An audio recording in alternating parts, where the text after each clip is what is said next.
अखिलेश यादव को जानते हैं आप? किसी एक राज्य के मेरे ख्याल मुख्यमंत्री थे और कभी दोबारा होंगे नहीं होंगे पता नहीं। समाजवादी पार्टी के नेता हैं, राष्ट्रीय अध्यक्ष हैं, औरंगाबाद भी आए थे। इस इलेक्शन के अंदर अगर मुसलमानों की सियासत और मुसलमानों की जो क़यादत थी उसको ख़त्म करने का सबसे बड़ा ठेका अगर किसी ने लिया है वो समाजवादी पार्टी ने ली।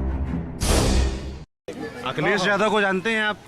जी जी, अखिल किसी एक राज्य के मेरे ख्याल मुख्यमंत्री थे और कभी दोबारा होंगे नहीं होंगे पता नहीं। समाजवादी पार्टी के नेता हैं, राष्ट्रीय अध्यक्ष हैं, औरंगाबाद भी आए थे। उन तमाम जानकार राजनीतिक जो है, सुनिए एक बात, राजनीतिक जानकार हैं, वो कहते हैं कि एमआईएम जैसे उनका उत्तर प्रदेश में नुकसान करती है वैसे ही बदला लेने वो यहाँ पर आ रहे हैं। जहाँ एमआईएम लड़ती है वहाँ हम अपने प्रत्याशी उतारे। मैं तो अखिलेश यादव को दावत देना चाहूँगा कि आप अपना इलेक्शन छोड़ के औरंगाबाद की गली गली में घूम ले, सड़क पे जितना आप ताकत लगा सकते हैं लगा ले करके इस इलेक्शन के अंदर अगर मुसलमानों की सियासत और मुसलमानों की जो क़यादत थी उसको ख़त्म करने का सबसे बड़ा ठेका अगर किसी ने लिया है वो समाजवादी पार्टी ने लिया है, जहां पर उन्होंने मुसलमानों के ख़िलाफ़ मुसलमानों को लड़ाकर मुसलमानों की क़यादत कैसे ख़त्म की जा सकती है इसका पूरा उन्होंने किया है। और मैं पूरी जिम्मेदारी के साथ कह रहा हूं, अखिलेश यादव ने सिर्फ अपनी ज़ाती मफाद के लिए, कहीं मेरा मॉल ना छिल जाए, कहीं मेरी प्रॉपर्टी के ऊपर ईडी का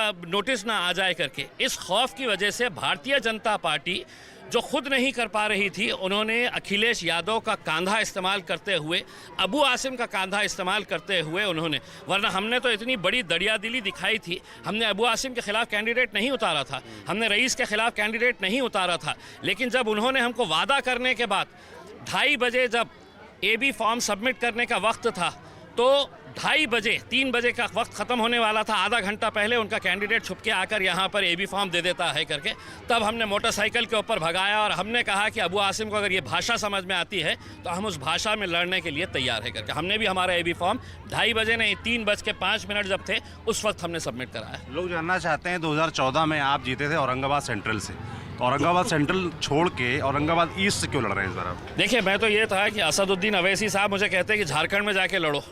मैं अपने क़ायद बैरिस्टर असदुद्दीन अवैसी साहब का एक अदना सा छोटा सा सिपाही हूँ। उन्होंने मुझसे कहा होता कि आप जाकर वहाँ पे लड़ो, यहाँ पे लड़ो, जहाँ लड़ना है वहाँ पे लड़ो करके, तो मैं उसके ऊपर लब्बैक कहता, मैं उसके ऊपर कहता कि बिल्कुल आपका हुक्म सर आँखों के ऊपर। ये साहब का हुक्म था कि तुमने ईस्ट से लड़ना चाहिए, हमने ईस्ट से लड़े हैं। और ईस्ट से लड़ने की वजह भी यही है कि यहाँ पर हमने 2 मरतबा जब इलेक्शन लड़े तो बड़े कम मार्जिन से हम हारे थे। और इस बार भी अगर कोई दूसरा कैंडिडेट रहता तो मुमकिन था कि दोबारा हमको यहाँ पर शिकस्त मिलनी पड़ती।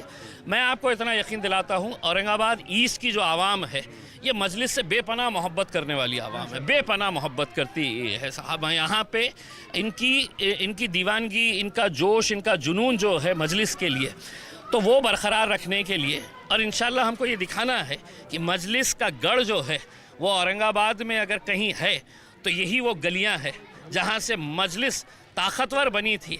तो यही बैजीपुरा, किराड़पुरा, यही जो इलाके है, रोशन गेट है, हमारा नारेगांव है, ये मजलिस के दीवानों का गढ़ है साहब उसमें। और इंशाल्लाह आप 23 तारीख के दिन देखेंगे नतीजे क्या। ओवैसी साहब का जो हुक्म होगा वो आप उसका पालन करेंगे।